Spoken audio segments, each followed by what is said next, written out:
Assalamualaikum warahmatullahi wabarakatuh. Bertemu lagi dengan saya Muhtar Purnama dalam materi sejarah, dan kali ini kita akan coba bicara sedikit tentang bagaimana Indonesia pada masa pendudukan Jepang. Satu, kita ketahui bahwa masa pendudukan Jepang menjadi sebuah bagian sejarah yang tidak pernah bisa dilepaskan, tidak pernah bisa dilupakan dalam perjalanan sejarah bangsa Indonesia, walaupun sebentar. Kita pahami bahwa Jepang berkuasa di Indonesia atau menduduki Indonesia dari 14 sampai dengan 45, kurang lebih 3,5 tahun. Tapi ternyata orang mengingat ini dengan dampak yang sangat besar. Satu, mungkin banyak orang bicara bahwa orang-orang tua zaman dulu terutama banyak bicara bahwa zaman Jepang walaupun sebentar, tapi ternyata lebih lebih lebih menyakitkan, ya, lebih parah dibandingkan masa penjajahan Belanda. Kenapa seperti itu gitu? Jepang awal datang disambut dengan sangat baik oleh bangsa Indonesia, oleh rakyat Indonesia. Kenapa? Karena Jepang membebaskan bangsa Indonesia dari penjajahan bangsa Eropa pada saat itu.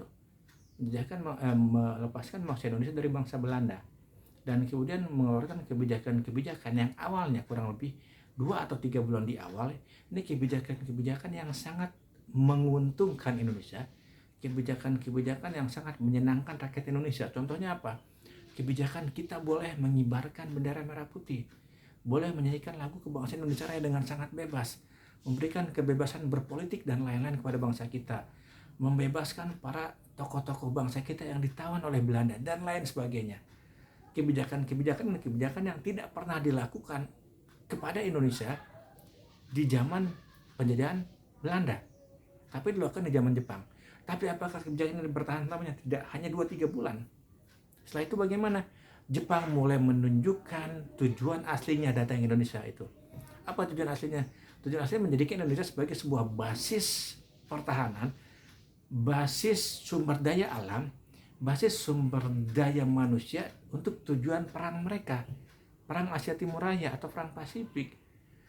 Dan karena mereka menjadikan Indonesia sebagai sebuah basis pertahanan, basis SDM, basis SDA, jadi segala yang ada di Indonesia dieksploitasi, diambil untuk keperluan perang Jepang.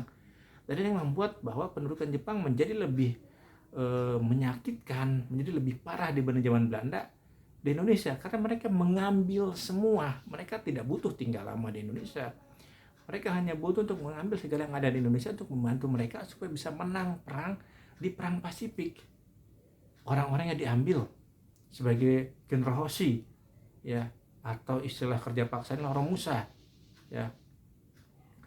Ada juga dijadikan sebagai Jugon Yanpu, ya. Ada juga mungkin dijadikan sebagai tentara-tentara cadangan baik di kepolisian maupun di peta, Heho, peta dan lain-lain.